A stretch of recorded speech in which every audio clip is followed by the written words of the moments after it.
This is a Triumph Tiger 900 Rally. Normally when I do bike reviews, I like to sit down, write a script and kind of put my thoughts out in a journalistic manner, but I feel like changing it up. So this time, I'm just gonna go ride, film what happens along the way and tell you the story of what this bike is like to ride. It should be a good time. Hopefully you enjoy it.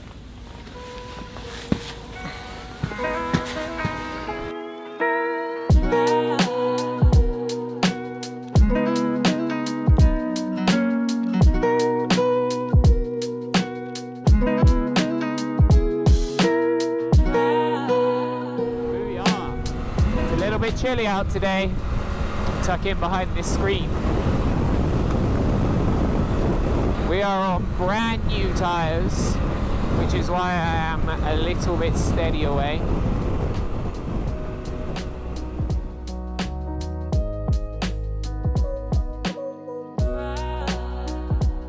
The Triumph Tiger 800 was a bike with a really interesting engine. The triple had a bunch of good things going for it and a bunch of things that kind of left you wanting. It had great fueling and it had a really linear, easy power delivery, but it had a really flat torque curve and it didn't make good progress unless you were really high in the revs. However, the Tiger 900 is not that engine.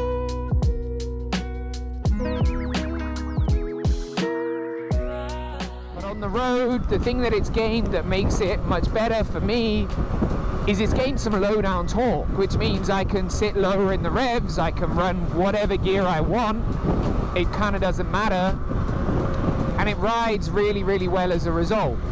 When you roll on from low in the RPM, sub 4,000, it pulls hard, and if you twist the throttle a long way, it will pull quickly through the rev range to the higher part of the power. As a result, I think it's a much more enjoyable bike to ride. It's genuinely lovely, and the beauty of that changing characteristic in the engine, combined with how good Triumph are at fueling a bike, and how smooth the triple engine is, and how easy it is to keep it low in the revs, make for a great off-road engine and a great engine for riding low-speed technical stuff.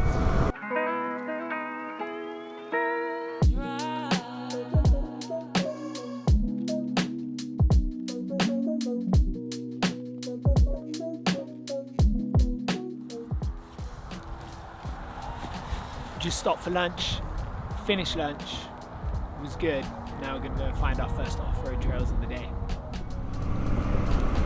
Just after lunch, having ridden this bike on the road for 50 or 60 miles, I've added some compression to the fork. It's a single function fork, so compression on one side, rebound on the other. And so I added 4 clicks of compression to the forks because a little bit the front end feels mushy in standard trim. So on the road, when you brake or you're going over bumps, you don't really feel anything. It's kind of comfortable, a little bit of lack of feeling, so I'm hoping that a little bit more compression will help it hold up in the stroke a little bit better and provide a tiny bit more feedback on what the front wheel is actually doing. We're in... Oh, apparently I can't select off-road mode. Who knew?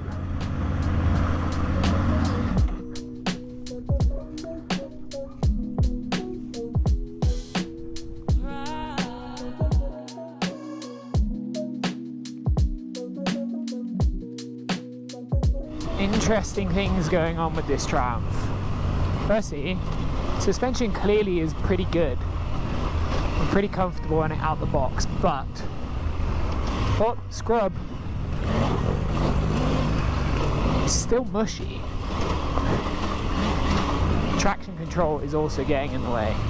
That is irritating. As does that cylinder head.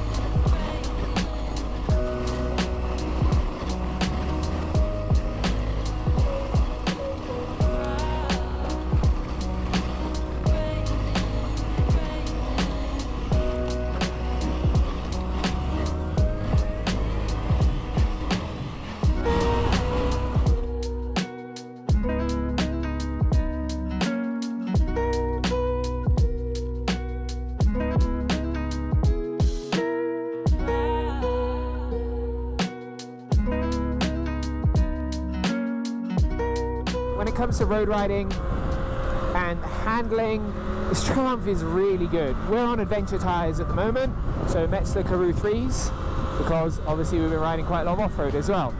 And there's definitely always that transition when you change to a tyre like that you have to get used to. But I think in general, the Triumph handles fantastically on the road. It's really nice, it's really confidence inspiring. It's got a really progressive tip in, it holds a line fantastically well. Like, I think that's a really big thing. I put a bit of effort into counter steering to get it over, really not a lot. But then once it's over, my hands are so light on the handlebars. There's no effort to keep it turning, to keep it riding nice. It has good feedback from the chassis, especially once I got the suspension balance a little bit more dialed in. I put it a little bit more on its nose by stiffening the rear up. I stiffened the fork up a tiny bit through the clickers to give it a little bit more firmness, a little bit more feedback from the front wheel. And it feels great. Like, I'm really comfortable on it. It's really confidence inspiring. It's very easy to ride. And as a result, it's really enjoyable. When you combine that, the chassis, with the engine and the suspension, you have a really complete road package. It's a little bit greasy here on the road. It'd be terrible to have a bit of GoPro of me sliding into a bank, wouldn't it? Yeah, so you end up with this really complete package. On the road, this is a lovely bike. If you're gonna buy it and 90% of your riding is gonna be on the road, 100% of your riding is gonna be on the road, this is a brilliant bike. You will absolutely love it. It's not mind-melting like some of the more powerful adventure bikes, but what it is a really good street bike.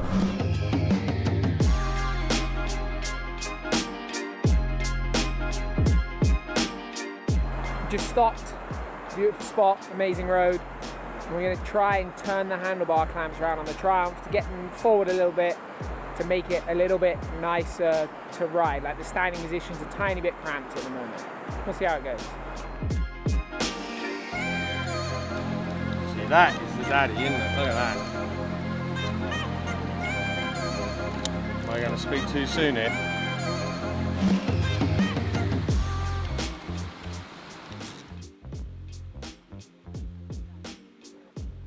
Yeah, go for it.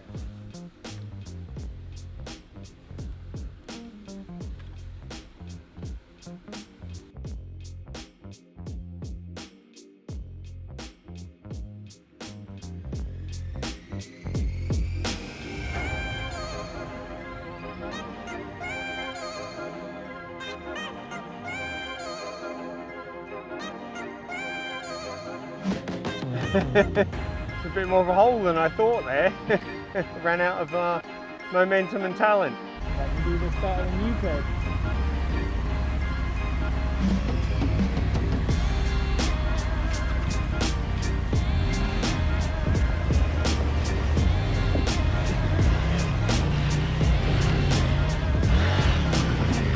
Woo! Whoa! The answer. Now I've got wet feet. Waterproof boots are great until you go over the top of them.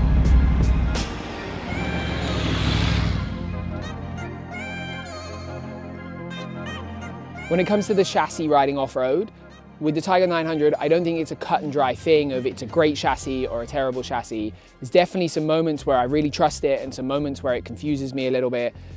If you've ever ridden an 800 GS, this is an 800 GS style feeling bike, but with much better suspension and a little bit more consistency.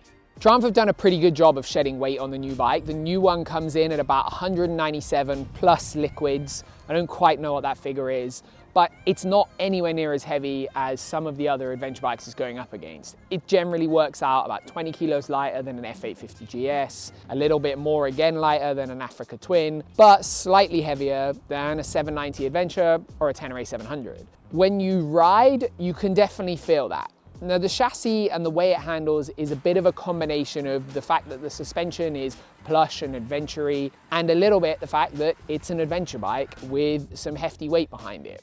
Now, when the trail is smooth, I think the Triumph is really easy to be precise on. It's really easy to put the wheels exactly where you want to, and it does nothing weird. When the trail gets a bit more excited, There's a few more bumps and rocks and a little bit more transition through the stroke of the suspension.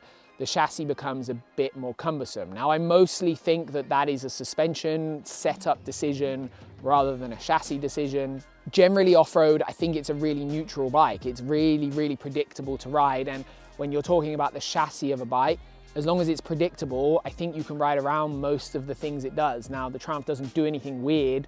It's really consistent, makes it really easy to ride. In terms of how it handles, I think it handles really well. Left to right, through corners and trying to be precise on the trail. It's not incredibly nimble, it's not sluggish, it's kind of a middle ground thing. And a lot of the limitations of that come from the suspension more than anything else. There's a couple of tiny bits that are odd, I think is probably the word. The standing position is a tiny bit upright. So the handlebars are a little bit close to the foot pegs. Maybe the foot pegs are a little bit forwards, tiny bit hard to tell. And we tried to rectify that by turning the handlebars around. Obviously that didn't work very well. So kind of have to just live with it. Now, the other thing that maybe makes this feel a tiny bit weird is the foot pegs are super grippy and I really like them, but they're not very wide. And because they're not very wide, it makes you stand a bit far forward on them. And when you stand a bit far forward, it puts you a tiny bit more upright. It was a little bit just, I kind of got used to it, but it never felt perfectly right. The other thing that I noticed when you stand up off-road is that there's some points on the bike that you catch quite a lot. One of them is the right-hand case. It sticks out a long way. There's not a lot they can do about that without redesigning the engine. And you catch your foot on it a lot, catch your shin on it a lot, because when you hit a bump, if you go forwards at all with your knees, which you probably shouldn't, you hit the case. The other thing that happens is the plastic panels have got a bit of a ridge in them, and I hit my knee on them a lot. I've got a bruised knee. I didn't really notice it while I was riding, but I've got a bruised knee, so it's there.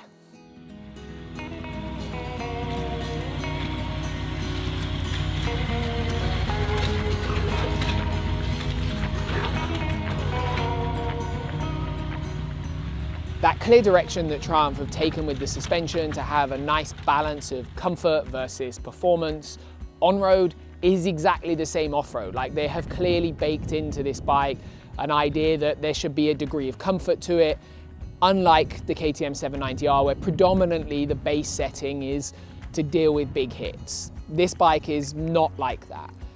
What it is a really nice all-round adventure bike off-road. The Triumph is set up with a general amount of comfort into the suspension, so the first part of the stroke especially is very plush and soft. It means the front wheel tracks the ground really well. Now, when we ride adventure bikes, I don't know what it's like for other people, but for us in Wales, a lot of our adventure riding is quite rocky. And if you have the fork a little bit too harsh, it skips around a lot. The sensitivity of the Triumph fork is very nice. It's plush and soft, and the front wheel tracks the ground very well, which means you get quite a lot of grip and a lot of consistent performance, especially on trails like this, typical adventure bike trails where you have some rocks in the ground. It's nice and predictable. I'm quite confident in these small rocks to just let it do its thing and trust that it's gonna be okay. Now, when I first started out on the Triumph, I was actually, ooh, puddle, deeper than it looks, was actually a little bit, what a pretty view, by the way. Was actually a little bit weird. I didn't like it. It was so soft at the bottom part of the stroke that it was a bit mushy feeling, and it was quite difficult to have any feedback of the ground. Now, there's always a balance with suspension where I, on a personal level, like to have some idea of what the front wheel is doing. If the suspension is too soft, you can't feel the terrain, you can't feel the grip, you don't know when it slides. It's a bit inconsistent and uncomfortable feeling. And so I added quite a lot of compression on the clickers up until the point it got harsh, and then went backwards a little bit, and then it feels really good. I would say that the adjustment on the suspension doesn't do much very quickly, so you have to turn it quite a few times to get much response, but it works. The other characteristic you have when it moves a lot is that the front wheel comes back quite quickly. When it comes back quite quickly, it upsets the balance. It doesn't really feel that good. So if you can slow everything down a little bit, it makes a really nice fork. Ultimately, what I managed to get it to do was be still quite sensitive to those small bumps and soft, without blowing through the stroke too quickly. So when you hit something a bit harder, it was okay. Now, if you override this bike and you hit a bump too hard, it does blow through the stroke, it does go metal to metal. It's a little bit more like a traditional adventure bike than something like a 790 Adventure, but it's still pretty good. Like, I was still pretty comfortable with it. The biggest issue when you blow through the stroke really hard for me is that it comes back really quickly as well. It doesn't have enough rebound control in the fork itself to deal with that. So there was one point where I hit a root really hard and the fork bounced back a long way really fast and it threw the bike completely offline. It's okay. It's not amazing, but it's a really nice all-round balance. Jack of all trades, master of none kind of saying. When it comes to the shock, I think things are a little bit more rudimental. We don't have any control over it other than the rebound adjuster, no compression adjustment, and the shock is okay. It's simple, it's not particularly sensitive, it's not got particularly good control over the stroke. The rebound being fast-ish isn't that much of an issue, you can control it with the clicker. But the one thing that was weird is if you hit a bump quite hard, it almost feels like in the linkage or the shock design or something, there's an anti-blow through the stroke device, but the rear wheel kind of stops and it stops the bike a little bit. So if you hit something hard, you get this thing where the bike stops a bit quicker than you expect it to rather than just pushing through the ground. Again, it's an adventure bike, it's not a dirt bike. I'm not expecting it to be wonderful. It does the job. It's just not amazing.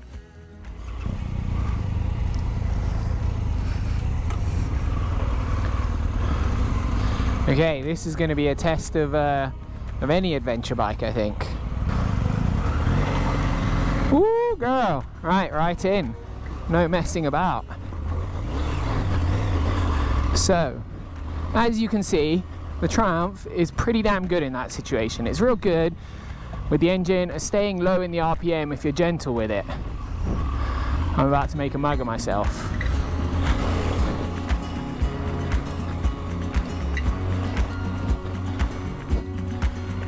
Yes. This is slippery and rooty. Oh, bit too much rebound off that root.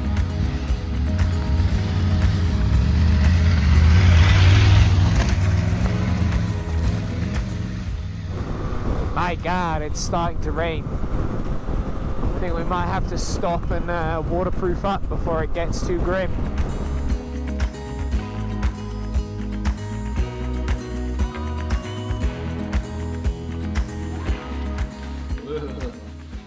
Last night we stayed in a kind of caravan cabin-y sort of thing. It was pretty wet when we got in. Cameras were soaked, everything was soaked. So I didn't really film anything, but now we're dry. It's time to go ride again.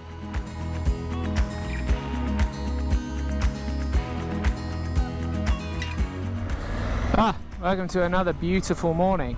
Clouds are popping, and I am a person that likes to run my fuel mileage right to the bottom. I don't know why, I always have been. We got 8.5 miles to petrol station and 16 miles of range, plenty of room for wiggle. After a good 120 miles on this bike yesterday, I would say, firstly, I feel very comfortable on it.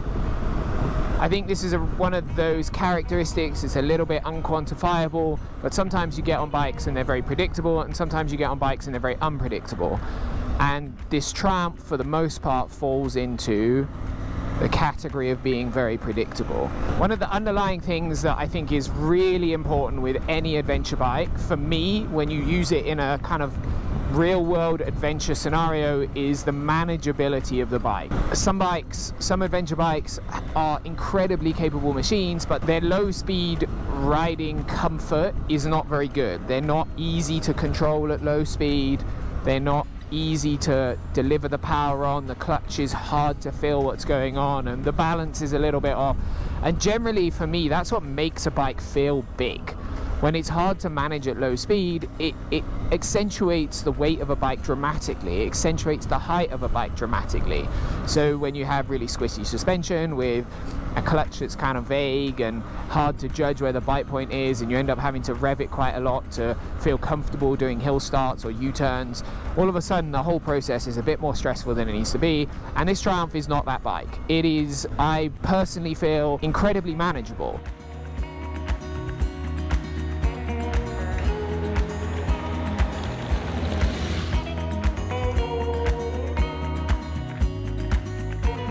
The clutch and the way that it delivers power to the back wheel and how easy and predictable that is translates massively into how easy the Triumph is to ride in tricky situations. So when you need to turn around in a car park or you want to pull away on a hill, the directness of it and the way the engine delivers power means it doesn't stall very easy and you've got a lot of latitude with the clutch. It's a small thing, but for me it makes using this bike in adventure style scenarios where you don't have a lot of control or repetition of the environment, makes it very easy to use.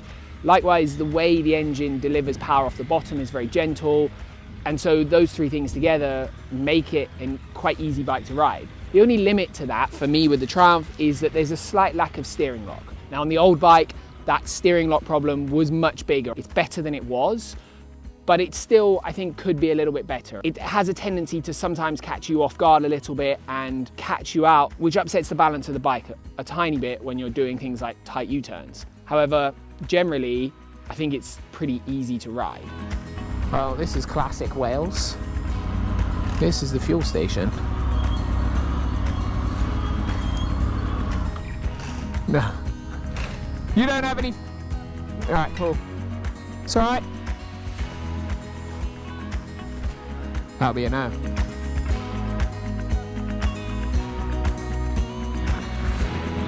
We'll try it. We can get around that, I think.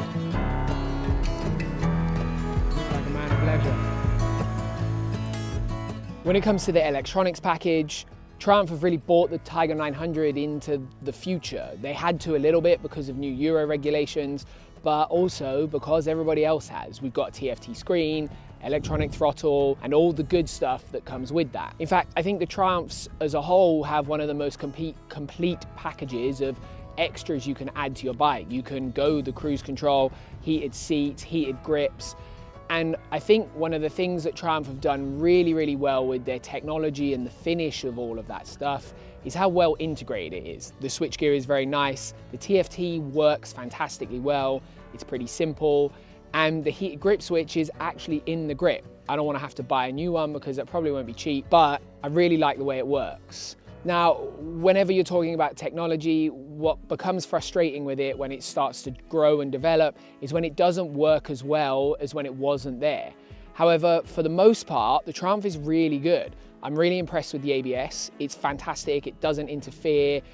When it does interfere because you've done something wrong, it's quite progressive. But even riding it off-road, I've had the ABS on the front the whole time and I've never had a problem with it. The traction control, maybe not quite the same. It definitely cuts in a little bit earlier and a little bit more abruptly than I'd like it to. I generally find myself riding off-road with it off and just trusting my own skill. But on the road, it works really well too. The only little snags I have are the fluidity of how some of the systems work. One little thing that you get over pretty quickly, but the mode button just has an M written on it. So until you figure out it's the mode button, you're guessing a little bit. It could be a little bit clearer. But really my biggest kind of flow issue with the electronics is the changing of the modes. So quite often, especially in the UK when we're riding, we switch between sections of tarmac and off-road a lot. And it's really nice to be able to change the mode without really having to stop, to just push the mode button, be in off-road mode, know that the ABS and the traction control are fit for what you're about to ride into and not have to worry about it. But with the Triumph, to do that, I have to turn the bike off and have to be stationary. Then I can change the mode and then we can go again. And every time you want to go out of off-road mode, you have to do the same thing. Little snag, not like that big of an issue, but it is irritating over time.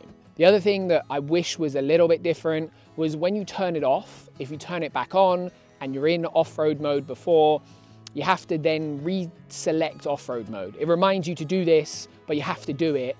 I get why they've done that. Like, it's an obvious safety feature so that someone doesn't forget and then ride down the road with the wrong ABS mode on and have a crash. But I put it in off-road mode. I know it's in off-road mode. I can figure that bit out for myself.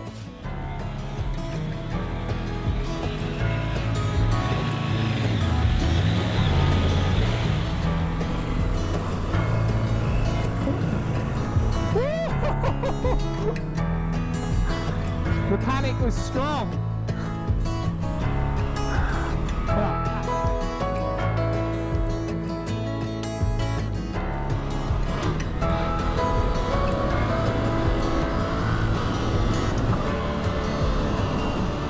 Well, that was a wild wheelie. I think this Triumph Tiger 900 is bang in the middle of everything. It's not the kind of bike that's excelling or super focused in one direction, but it is very, very capable of all of the different elements of adventure bike riding. If you needed to ride down the motorway with the screen in the high position, the wind protection feels really good and it's comfortable, and the engine is geared well enough to pull motorway speeds all day without overworking.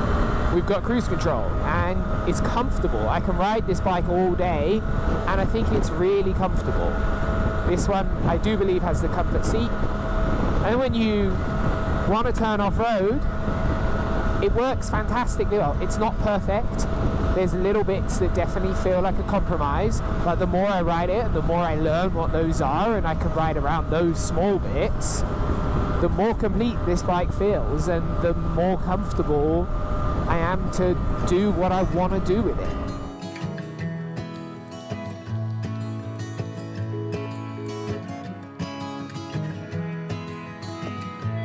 I'm back home, it's kind of the test over.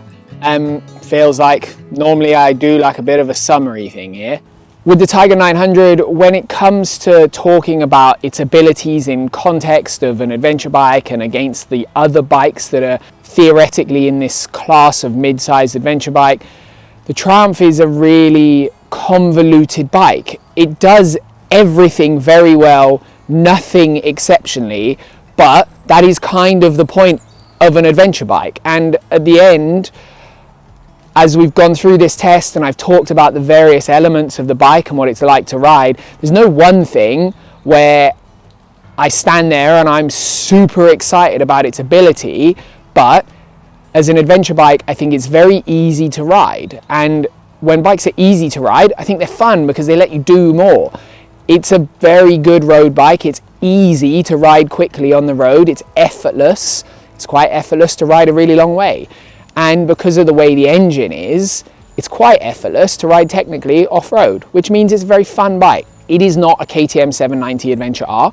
If you're looking for that bike, but with a Triumph badge, you would need to sort the suspension out a bit more. It's not quite there, but if you look at the class that this bike is up against, we're talking maybe the entry-level Africa Twin, an 850 GS, that kind of bike, that kind of price range, this Triumph is really good.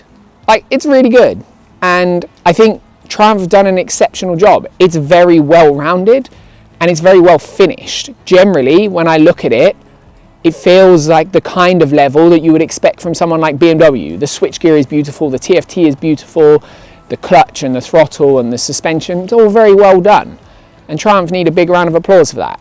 Plus that version, without any of the kind of fancy protection and no heated seat, is about £11,500. It's quite difficult to quantify whether this bike is going to be the right bike for you, but if you're looking for an all-round adventure bike or you're looking for a really nice street bike, it's great. Buy one. You'll love it. You won't regret it. I can't imagine that there's too much about that bike that's going to upset anyone. It's just a really good bike. And the brakes look really good. Like, that's a nice touch. Well done, Triumph. To end this video, I want to say a massive thank you to everyone that supports me on Patreon. It makes a massive difference to what I can do and the videos that I can make. And I've got some really cool things going on there. I made some big changes to the way I'm producing videos and what I'm producing. And a lot of that content is found on Patreon first. If it's not found on Patreon first, it's because it's only found on Patreon. So take a look for me, let me know what you think, and if you've got any questions about this bike, drop them in the comments, because I will be doing a live Q&A. If you're watching this video 2 years after it came out, it's probably live. But ask your questions, I'll answer them, and otherwise remember, life's better when you're riding.